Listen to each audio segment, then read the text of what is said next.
अस्सलामुअलैकुम, welcome to Ehsan public school. हम start करने जा रहे हैं। आज से हम मैट्रिक इंग्लिश के चैप्टर्स को समझने की कोशिश करेंगे, चैप्टर वाइज और उसकी पोम्स को। ठीक है, इससे होगा क्या, इससे एग्जाम्स में आप आसानी के साथ जो भी क्वेश्चन आता है उसमें आप अपनी वर्डिंग में लिख सकेंगे, आपको रट्टा लगाने की ज़रूरत पेश नहीं आएगी। उसके लिए होगा क्या कि आपकी ग्रामर स्किल्स अच्छी होनी चाहिए, आपके पास राइटिंग स्किल्स आपकी अच्छी होनी चाहिए। और राइटिंग स्किल्स को बेहतर करने के लिए हमारे पास इंग्लिश ग्रामर की प्लेलिस्ट भी मौजूद है इसी चैनल के ऊपर, तो काइंडली आप वहाँ से जाकर आप इन्फॉर्मेशन ले सकते हैं। और यहाँ आपके सामने जो macenglish.096 का पेज है, यहाँ पे भी आपको इंग्लिश ग्रामर की वोकेबलरी वगैरह मिलेगी। इस पेज पे आपको एजुकेशन से रिलेटेड नॉलेज मिलेगी। इंस्टाग्राम जो है, इस पर भी आपको इंग्लिश ग्रामर की बहुत सारी पोस्ट्स मिलेंगी और यहाँ पर आपको डिफरेंट सेइंग्स वगैरह मिलेंगी। तो आप यहाँ पे हमारे डिफरेंट सोशल मीडिया प्लेटफॉर्म है, उस पर को भी विजिट कर सकते हैं।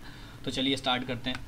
ठीक है, जो हमारी इंग्लिश बुक है 2022 की, जो कि मैट्रिक बोर्ड और सिंध बोर्ड से रिलेट करती है, उसका फर्स्ट चैप्टर है द वॉइस ऑफ गॉड, खुदा की आवाज़, अल्लाह की आवाज़। तो यहाँ पर गॉड की जगह हम अल्लाह यूज़ कर सकते हैं एज अ मुस्लिम, क्योंकि गॉड का जो प्रूलर है वो गॉड्स हो सकता है, लेकिन अल्लाह का कोई प्रूलर नहीं है। अल्लाह एक है, उसके साथ हम किसी को शरीक नहीं कर सकते।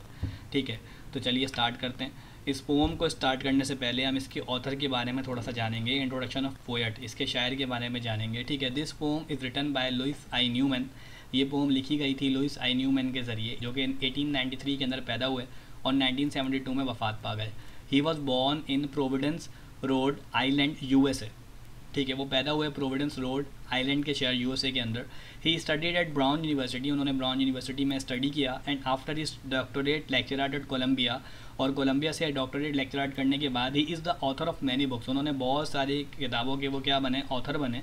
ऑन रिलीजियस सब्जेक्ट्स, और जिन्होंने जितनी भी किताबें लिखी वो रिलेट करती थी रिलीजियस सब्जेक्ट से, मतलब मजहबी किताबें थी।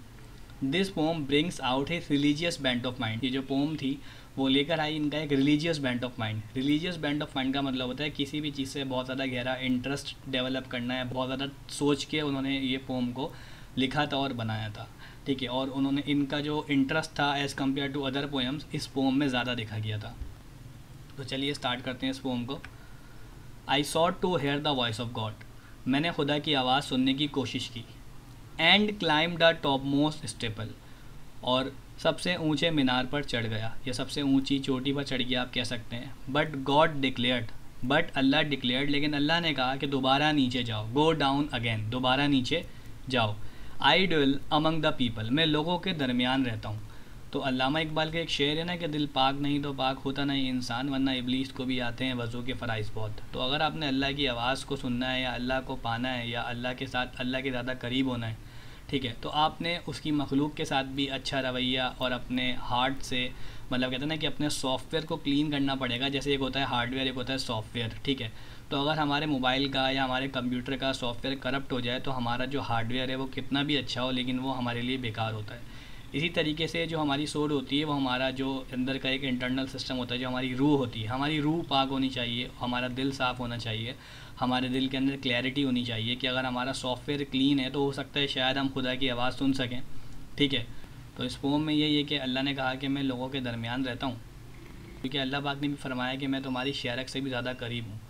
मतलब मैं ऊपर ही नहीं, मैं हर जगह हूँ, मैं हर जगह मौजूद हूँ।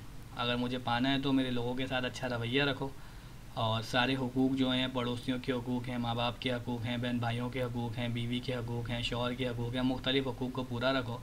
तो हो सकता है अल्लाह पाक आप पे अपना करम कर दे और आपके लिए आसानियाँ पैदा कर दे। तो इस पोम से हमें यही सबक मिलता है कि अगर हमें खुदा को पाना है तो उसके लोगों के साथ अच्छा रवैया, अच्छा मतलब कि बिहेवियर, और हमें जितना मतलब हम अच्छा कर सकते हैं, क्योंकि दुनिया 4 दिन की है।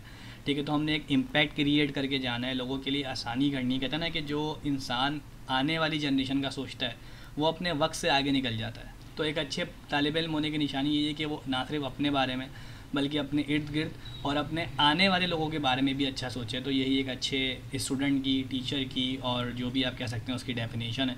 तो चलिए इसके कोई डिफ़िकल्ट वर्ड्स देख लेते हैं। मुझे उम्मीद है शायद आपको पोम थोड़ी समझ आई हो, और अगर समझ आई हो तो आप नीचे कमेंट सेक्शन में मुझे बताइएगा। शॉर्ट का मतलब होता है तलब किया, क्लाइंब का मतलब होता है चढ़ गया, स्टेपल का मतलब होता है ऊंचा पहाड़, डिक्लेयर्ड का मतलब होता है ऐलान, ड्यूल का मतलब होता है रहना। Thank you so much for listening me. अपना बहुत ज़्यादा ख्याल रखिएगा।